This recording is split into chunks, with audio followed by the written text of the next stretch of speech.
Well, we're now on to women's 8, and with this, the junior women's 8 between Surbiton High School on the Berkshire Station and the Buckinghamshire Station Green Lake Crew USA. Now, one of the few US crews that we've had coming across here that have made the journey, you know, surely they've come here with purpose, Mark.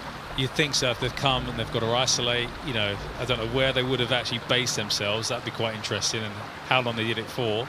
Did they have rowing machines? Obviously they couldn't go on the water, but what were they up to in that period of time?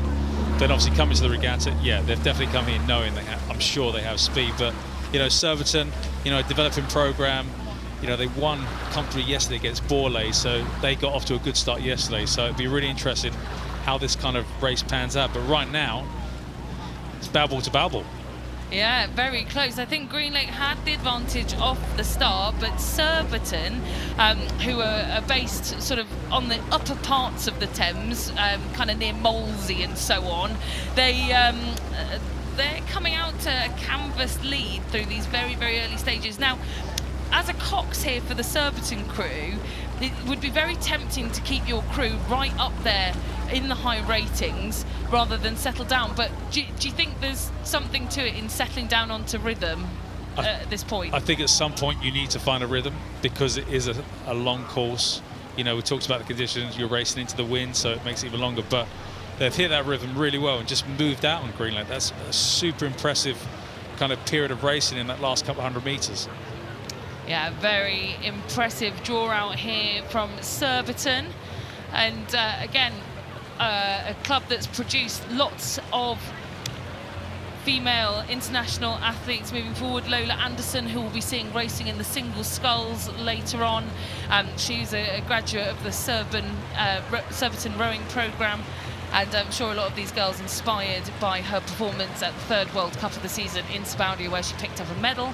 And again, great to see that they've got 8 girls that have come together for this new event.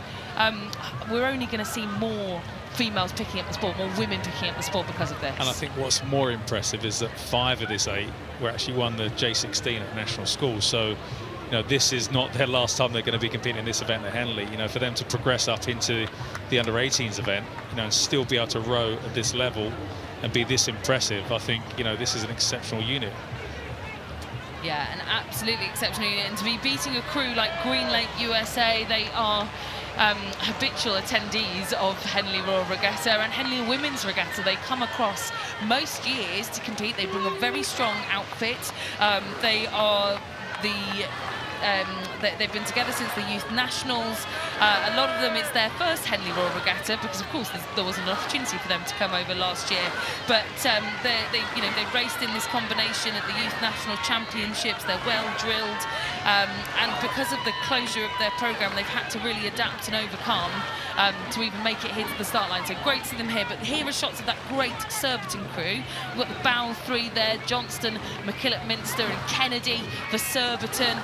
Then we move up the boat here to Rankin in the 4 seat, Theobald in the 5 seat, Greenstock at 6, Starkey, Pollington and Russell in the Cox's seat.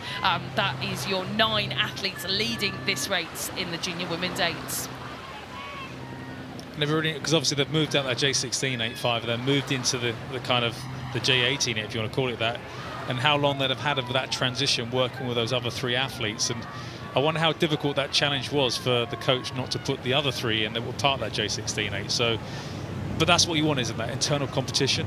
You know, it raises the bar of what everybody can aspire to, and this is what's leading to this great performance here today. Yeah, a really great performance here for Surbiton, and I'm sure, you know, when you look at the draw, I'm sure you've done this, Mark, and you see you're up against a US crew.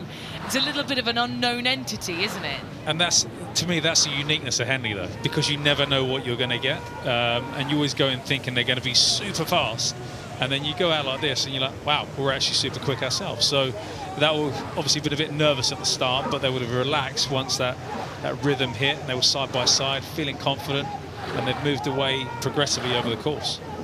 And look at that, don't they look fantastic? Surbiton High School here, still pressing on, and I think that it's, well, it's a very, very comfortable lead, and I don't think Green Lake are going to be able to pull this back here, Mark, in an 8. I know we saw earlier some 8s races where they pulled back a 2-length deficit. I just don't think Green Lake have ever really been in the race, have they? No, and I think we talked about that. You talked about that rhythm, how important it is to come onto that early in the race. They did that superbly well at the Surbiton boat, and they've just progressively moved out. And you know, we talked about how difficult it is to come back on somewhere late. That change of speed is really difficult to do, especially when you've got clear water like this. Yeah, and I'm sure the stroke seat for Green Lake USA, Anna Garrison, is going to be doing everything she can to close that water that Surbiton from the UK have got on them. But yeah, unfortunately, it's just too much. But the winner of this round, well, they'll go on to face that gold medal winning crew from the National Schools Regatta, Lady Eleanor Hollis, that had that really close race against Shrewsbury earlier. And I think that's what the Surbiton crew want. You know, the J16s that won at Nat Schools, they want to go at the J18 gold medalists, and obviously they think they're better than they were at that J16 crew by bringing these other athletes in. So I think that showdown is going to be really interesting tomorrow. It will be a great showdown, and local rivals actually. You know, Surbiton are just round the corner from Lady Eleanor Hollis, who are based in the sort of Hampton area. Now, Surbiton will really enjoy these final few strokes, knowing they will be a weekend crew in the brand new Junior Women's 8s event, ahead of a very formidable crew from Green Lake USA, who have made the journey. Hello, if you're tuning in from the US, if you've woken up very early to watch your crew race, they've done extremely well in this brand new event.